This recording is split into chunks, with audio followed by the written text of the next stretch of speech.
పరిశుద్ధ జీవితం కొరకు గంటలు గంటలు ప్రభా ఎవరిని చూసినా పరిశుద్ధంగా చూడాలి, ఎవరిని చూసినా నేను మంచిగా చూడాలి, నా కళ్ళు పరిశుద్ధంగా ఉండాలి, నా తలంపులు పరిశుద్ధంగా ఉండాలి ప్రభా, నా తలంపులు పరిశుద్ధంగా ఉండాలి, నా నోటంపుడు అర్థమైన మాట రాకూడదు, నా నాలుకంపుడు అర్థమైన మాట రాకూడదు, నా చేతులతో వ్యర్థమైన ముట్టుకోకూడదు, వ్యర్థమైన స్థలాలకు నా పాదాలు వెళ్ళకూడదు ప్రభా. నా అంతరంగాన్ని మీరు పరిశుద్ధపరచండి, దీనత్వం నాకు ఇవ్వండి, దీనత్వం నాకు ఇవ్వండి, తగ్గింపు నాకు ఇవ్వండి.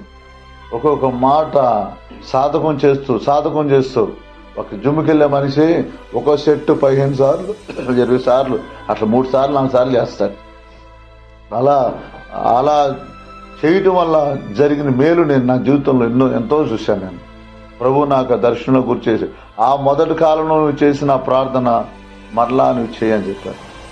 మొదటి కాలంలో నువ్వు చేసిన ప్రార్థన మరలా సాతాను ఏం చేసిందంటే ఏదో ఒక విధంగా అవ్వని ఆదామును మోసం చేసినట్టు, దావీదును మోసం చేసినట్టు చేసేస్తుంది.